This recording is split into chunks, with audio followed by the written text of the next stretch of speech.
Hello and welcome to ShameOver, where you can lose the hangover, not the booze. I'm your host, Erica Mallery, and this is a podcast for those interested in moderation and drinking less, and who want to find peace and balance in their consumption. I am on this journey with you, and I am proof that you can drink less without going cold turkey or all out sober. If this sounds good to you, let's get started. Hello and welcome back to part 3 of my conversation with Jessica Tanir. And honestly, this has been such a juicy one. Today, we are talking about nervous system regulation and why so many of us drink to cope, to numb, or de-stress. And also, what it looks like to find other ways to actually support yourself instead of just shutting everything down for the night. We also get into plant medicine and intention setting, emotional processing, and some really practical tips around non-alcoholic drinks and drinking less in social situations. So if you've ever felt like alcohol was your way to just take off the edge, to quiet the noise a little bit, this episode is definitely for you. Let's jump in. The more I've gone down this rabbit hole of working with plants and plant medicine, it's just been like, it's continued to make me trust more in the plants and just like also myself. Yeah, that's really, really beautiful. So where, I guess, if someone was interested in it, like where would they even start? What would you recommend for even like getting started with something like this? Getting started. I think first figuring out maybe like what plant it is you want that you feel called to work with first, right? And especially if it's like a psychedelic plant, I feel like there are a few that are a little more easier to start with versus others. Like I know like ayahuasca has like a pretty strong reputation, right? But is And it the easiest to start with or just more the most well oh known? no, I don't think Huh. so.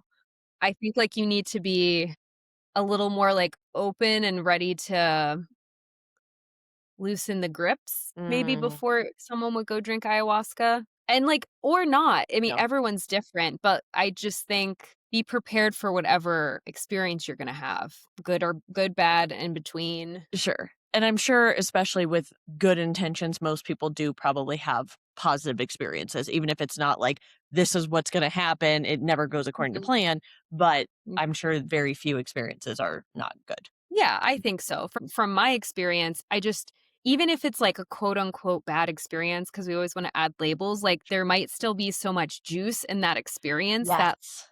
that was you had that experience for a reason to show you something, right? And it's just like that in everyday life. If you get fired or like you get broken up with like out of nowhere, like some of these things that happen to us, like it feels so awful in the moment, but oftentimes it's redirecting us to something better or something we're Mm, meant to go and do or the person we're actually meant to be with. And so I think it's very similar when you're in ceremony with plants yeah. and you're having these experiences and they feel really big and uncomfortable, but oftentimes they're helping show you something and redirecting you to maybe a part of yourself you need to look at or like Mm, things you need to let go of or whatever it is that comes up during, your ceremony. yes. Well, and you said earlier, I forgot your exact quote, but you said like what needs to come up will. So Mhm. it's not necessarily what you want to, but what needs to. Yes, exactly. Because there's so many times like I've worked with plants and I'm like, I want to focus on this. And it's like, they're like, oh, cool. Okay. But actually, you need to see this first. And Mm, like, you don't even realize that, right? Because yeah. we're always trying to live in like such a linear fashion, but we're like, oh, well, we have to do this to get to there and vice versa, whatever. Where sometimes they're like, actually, you needed to see this before you could Mm, even go there. And like, yes, your intention was that, but like, maybe you yeah, have to see these things first, then to go do whatever it is the intention was or exactly. see. Yeah. So you've brought up intention a bunch of times. I want to ask you about this because I know me personally, sometimes I can even still find it hard to Mhm. find an intention, assuming that sounds like that's probably maybe never been a problem for you, or at least, obviously not in the recent time. But how do you work with your clients as far as even just finding something as simple as what is your intention? Mhm. I like to try to keep it simple, Mhm. first off. And I normally actually, when I'm working with them and like if we have some time apart, I always have them try to find 3 intentions, 3 things that they Okay. wanna focus on, and not putting like so many parameters on what that looks like, but just keeping them very simple and like, okay, what are 3 things that you really want to put your focus to over like the next 2 weeks of us not meeting, and like maybe helping them in cultivating whatever intention. Usually I feel like they at least have one or two, right? Okay. That they're like, oh, I need to work on this, or I need to bring focus to this. But then through when you are working with someone one on one, when you're in the other seat, there's a lot more that you get to see from them, Yep. or like that you can pull out and be like, oh, actually, you kept, like you just said, like where I keep saying intention, right? Mhm. You can like extract that and then help guide them to maybe what it is they do need to focus on, or like what would benefit them. And I always remind myself as well as my clients, stop overcomplicating things. Like a lot of Mhm. times it's so easy. Like for, almost all the mindfulness meditations that I do, it's like set an intention. And a lot of times, like my intention is just to feel more peaceful afterward. Like Mhm. it doesn't have to be anything big, crazy. Like whatever first comes to mind, go with that Mhm. because it's coming out Exactly. for a reason. Mhm. Yep. Or even I feel like the one that I always like to come back to is, like, being present. Yep. Just that could be your intention for the rest of your life, and that would be just fine because there's so much in just being right in the present moment and not, like, wandering off to, like, Mhm. wherever it is that your mind typically goes. I truly think that that is like the secret to life is learning how to actually be present and be here. Mhm. Mhm. Because it's, I I mean, mean, it even is. back to like drinking or any, so many of the other things that we do that we consume to like numb or cope or deal with just stress, bad feelings, life in general. Mhm. So much of that comes down to if we could just sit and be present with it, Mhm. the discomfort passes a lot faster. It does, because I had a friend recently say the things that she procrastinates, she realizes she's teaching her body to fear them, Hmm. like, fear those things, and I was like, "That's so true." Yeah. Because yeah, and, like, when you put off the things or when you're not just present, and then as soon as you're present with the thing, like you're saying, you can actually process, and then, like, Mhm. you're like, "Oh, actually, it wasn't as bad." Yeah. I always think But, like, that you like create this story, this narrative in your mind of, like, "Oh, this it's gonna be this, or that." Yeah. Yeah, it always feels like this, like, big scary monster, and then when you actually, like, are present with it, you're like, "Oh, you're actually a cute, cuddly little guy. You just look scary," but it's like you have Mhm, to get there, and I know you and I have both had big losses just recently, and we were talking before this about not drinking during this time, like, mhm, we are feeling it, I think, a lot more because of that, but mhm, I also think we'll, like, get through a lot of the mourning and grief quicker because we're mhm, actually allowing ourselves to have those feelings. Where I know if this had happened previously when I was drinking heavily, I would have mhm, just been drinking that I wouldn't have even noticed. Granted, I would have been probably way more anxious and depressed because that's what alcohol does. mhm. But I wouldn't have known it because I would have just been drinking every night to, like take the edge off type thing. I know, and those feelings don't go anywhere, No. like, unless, like, you actually, like, feel and process them and release them out of the body in whatever way that looks for you, because I think it looks differently for everyone, like, they're still there, they're Yep. still living there. And yeah, I know I shared that with you. I'm like, "I feel like you're a warrior." Like, our Serious. society, if you're going through life right now completely sober, or, like, you are choosing, even if you're choosing in those hard moments, like, maybe, like, example for you, like, you still drink here and there, but, like, you're choosing in those difficult Mhm. moments to still not pick Yeah. up a drink, and, My like, that as a Band-Aid for how you're feeling. Yes, my what really completely shifted things for me was when I stopped drinking for negative emotions. So if I Mm, knew which one, I'd become a much more mindful drinker there, like knowing when I was drinking, why I was drinking. But mhm, more than that, it was, is this, and even boredom that's a negative emotion. Like if you're mhm, bored, do something else. You don't need to drink, but if you're yeah, sad, if you're angry, if you're stressed, like any of those reasons, literally the worst thing you should do during those times is drink. If you're sad, if you're anxious, if you're depressed. 'cause it's gonna exacerbate that. Exactly. And in the moment, we feel like it's making us feel better. But like you said, like our emotions are still there. So the reason why you Mhm, have this anxiety the next day or why you feel more anxious or more depressed, it's going to come out. It just depends when and where. And the more you exactly. drink, it's just going to make that eruption way bigger when it finally happens. When it catches up to you, like, later on, Yep. yeah.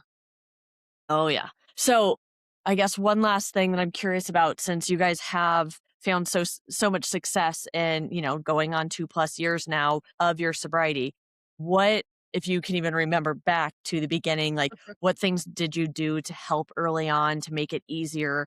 And how have you found success that's kept you with this great mindset here and now? I think the number one thing that has kept me going is knowing that I'm not gonna ever be hungover. And, like, that was, like, my driving thing. Because one of the last times I drank before I decided to, like, go the year sober, I had such a bad hangover. It was, like, Oh yeah. so bad, and I was, like, sick until, like, 9 p.m. the next day, and I just really kept coming back to that and, like, I don't wanna feel that way. And then the other thing that really helped me was finding other things to sip on to still feel like I get to celebrate. And as someone who spent a decade behind the bar, Yeah. like, crafting cocktails is what I did for so long. So bringing in now this all these other different non-alcoholic alternatives that I could play with and create non-alcoholic cocktails and create these different, like, elixirs to sip on is so important because it makes you feel like you're still included in the celebration, you're still included when you're going out.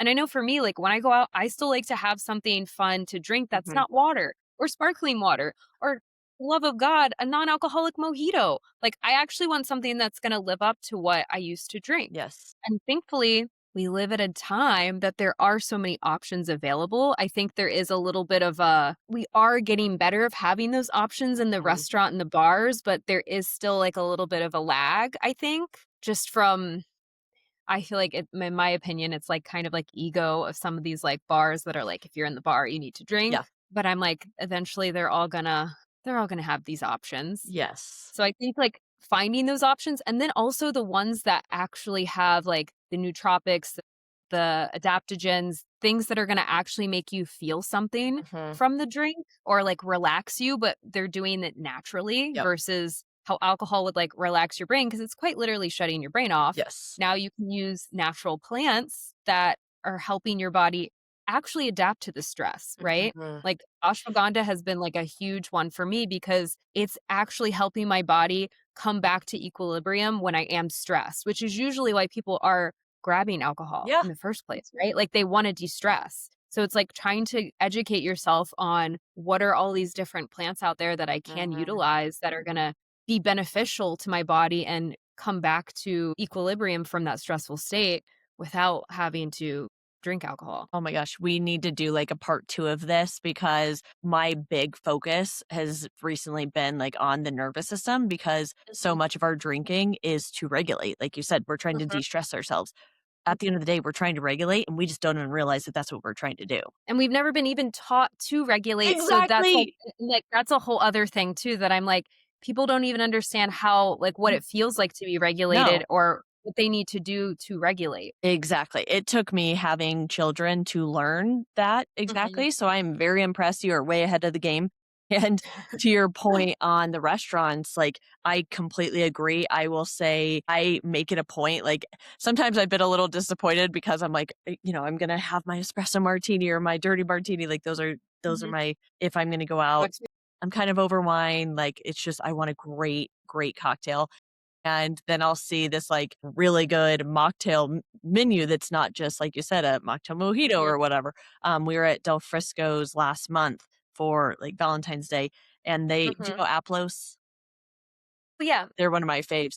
They had them on the menu in a mocktail or I forget they had, like, a nicer name for it, but I'm like, Mhm, "I have to do this." Like, even mhm. though I'm here, like, this I'm if we want them to have nice options that are non-alcoholic, we have to buy them. Yes, So exactly. that is the one thing I always tell people, like, ask for a nice refreshment that is not just alcohol, because at Mhm. the end of the day, bars and restaurants, all they care about is money. They make the Yes. most money on alcohol. They make a lot Mhm. of money on the non-alcoholic options because that stuff costs a lot. So for Yes. those that are complaining about, "Well, I'm not gonna, get the buzz from it. Why am I paying for it?" Because you're not gonna feel like crap tomorrow. Mhm. And also depending on, like, what the NA spirit is, you might feel the buzz because there's a few Exactly. out there that do have, like, the lion's mane, the ashwagandha, the different, Yep. adaptogens that you will feel something from. And my tip is always, even if they don't have a menu, still ask because Yes. there's so many places I've gone to where they actually have, like, some of my favorite non-alcoholic spirits, but they don't even have it on the menu Yes. anywhere. And I'm like, why aren't you listing this? Yes. Like Lyra's, like Spritz, there's like this one Italian restaurant I go to. They don't have it listed anywhere, but they carry it. And I'm like, why aren't you guys listing this? Because like otherwise people aren't going to know to ask. I know Exactly. to ask because like I was a bartender and I know they don't list everything that you have behind the bar Yeah. on the menu. Ugh.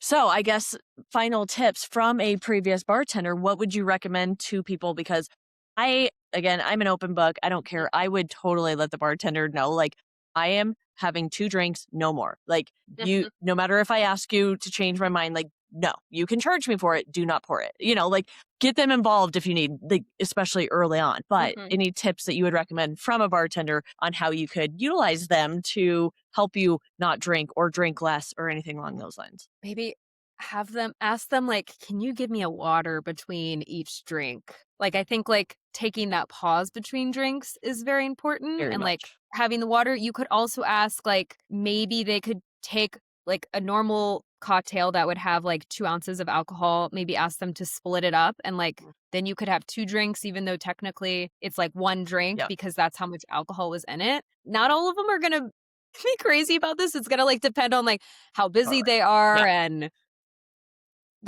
how their night's going maybe, but some of them might work with you. I feel yeah, read the room on that note for sure. Yeah, Like, yeah, don't definitely. overcomplicate it again or make it more of a stressful situation for anyone. But yeah, I Or definitely go ahead. I was gonna say lastly too, like, if they do have those non-alcoholic options, maybe, like, you do an alcoholic drink for the first round, and the Mhm. second round you switch to a non-alcoholic one, and Yep. that way you're still getting to enjoy different beverages, but you're also making sure you don't feel like crap the next day. Yes. A lot of time I always recommend starting with a booze-free option because a lot of times that, like, scratches the itch, but Mhm. even at, That's like, when smart. when we did Del Frisco's, I did my espresso martini first and then Mhm, switched to that, but it felt so elevated, like, I didn't feel the need to keep going? So it's like mhm, having those really nice non-alcoholic drinks really can scratch the itch to where you feel like you're adulting and like you said, like, a mhm. part of it without having to have the alcohol a part of the situation, so Exactly. That's been, like, my number one thing that I think has saved me me going out. too! People do not lean into Like it, so thank you so much. no, they need to, especially because, like, I think some of these non-alcoholic brands, like, they're all so new and they're just starting, and, like, if we really do want this to be, like, a revolution of, like, people not drinking as much, we need to support these Yeah, brands because otherwise they're not gonna make enough money to stand against some of these bigger mhm, portfolios that have all the alcoholic spirits, but yeah, then maybe some of the yeah. smaller non-alcoholic ones that they've taken Exactly. in. Well, and try different ones because some Yeah, some are terrible, plain and simple, yes. but Some s are really oh, terrible. yeah, but some alcohol is, like, I Yeah. taught because I'm sure you've had some good and probably some horrific non-alcoholic wines, but Mhm, whatever people like, I talk to people all the time who are like, "I've tried non-alcoholic wine, it's bad." I'm like, "How many alcoholic drinks have you had that were bad? You drink mhm. that." Like, so Yeah. why are we really doing this? Because you just Mhm, at the end of the day, you're looking for an excuse. So, like, just be honest with yourself, get that out. Like, the excuses are mhm. gone. If you really want to drink less or not drink at all, like, this is part of it. So, make it Yeah, easier, make it fun, find things that you like, that you enjoy. And that's literally 90% of the battle for me, at least. yeah, same here. And yeah, I've definitely tried a lot of really, really bad non-alcoholic Yeah. drinks. But then, like, when you find the ones that you do like, support them. Like, there's a few that I started drinking at the very beginning of my sobriety, and I, like, still buy them because Mhm. they're good. They actually like, the ingredients they list in there, I can actually feel them. Like, they become some of my go-tos. That is the other thing with the, like, lion's mane and ashwagandha and some of the other ones that you've mentioned. I know that some brands are better than others as far as, like, Mhm, actual they have the appropriate amount that you need in it so you can get those feelings. Because just having it in mhm. there doesn't mean you're gonna get the feelings from it. There needs to be appropriate portions of it. So, keep Yeah, trying them just like until you you would in alcohol, right? Like, exactly! there's appropriate like, there's, like it's a like, you have recipes that you following when you're making cocktails, and there has to be, like, a little this and a little that, and in order for the drink to taste good, and same, like, with the alcohol, you wouldn't give someone, like, a cocktail with, like, 5 ounces of alcohol, that's insane, like, they would be so Yeah, intoxicated, like, you have to like, there's a certain potency to yeah. everything. Oh, yeah, but this has been amazing. So, how can people find you, learn more? I believe you have an event coming up. So, tell us more. So you can find me on Instagram. My name, Jessica Tanir, Tanir. I know it's spelled different. So like people are always thinking it's pronounced a different way. And then I actually have a retreat coming up in August. I'm so excited. I'm going to be taking people to Peru and we're going to be staying in the Sacred Valley. We're going to do a night in Cusco. And then the remaining of the retreat, we're at this beautiful retreat center that's nestled in the Sacred Valley. They have a chakra for each garden. Or sorry, I said that backwards. A Garden garden for for each chakra.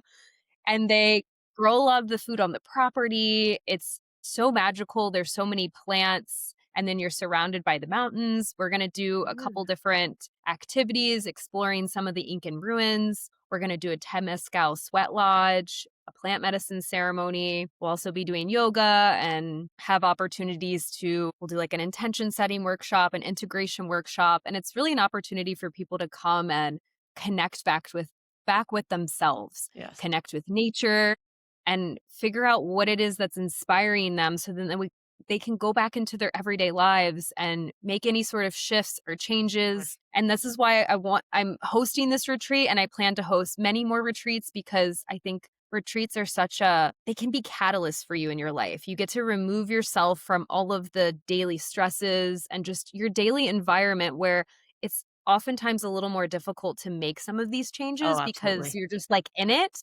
And like you have all the responsibilities, you have all the things that you have to do. And so when you remove yourself and you get to go somewhere new and explore a new place, meet new people, it gives you this opportunity to have so much space for yourself. And then you get to connect back to self, have all these great experiences, go back home and feel a little bit more rejuvenated and well rested and ready to like maybe conquer your life again. That's So yeah, amazing. if anyone feels called to come with me, you can find more details on my Instagram. You can reach out to me via email to hello@jessicatanir.com. And then, yes, I also have virtual offerings. And then if you are in Florida, well, specifically Miami, maybe soon St. Pete, I'm going to have in-person offerings as well. So yeah, Perfect. find me. Awesome. That's great. And I'll make sure to include links in the show notes so that Yeah. to Mhm. make it easy too. So, oh, well, this was such a pleasure. Thank you so much. And yes, I would definitely like to get another session together so we can dive Mhm. into nervous system and all of that as well. So, Yes, we have to. perfect. Thank you for having me. Thank you. I just loved this conversation so much. And I am so grateful to Jessica for being here and for sharing so openly. If this episode spoke to you or if this series spoke to you, make sure and connect with Jessica. I'll link everything in the show notes so you can find her and follow her and learn more about her work and her retreats. I know it sounds so amazing, the one she has coming up. And if you're someone who knows that it's time to change your relationship with alcohol in a way that feels supportive, shame-free, and sustainable, I know, crazy, come find me. This is exactly the work that I do. Thank you for being here. Thanks for listening. And I'll catch you on the next episode of ShameOver. Cheers. ShameOver is the mindful drinking program designed for women who desire to drink less without losing the booze completely. If you want to transform your relationship with alcohol and live a healthier, confident, and balanced life, go to shameover.me and get started today. You deserve it, you're worth it, your future self thanks you. Cheers!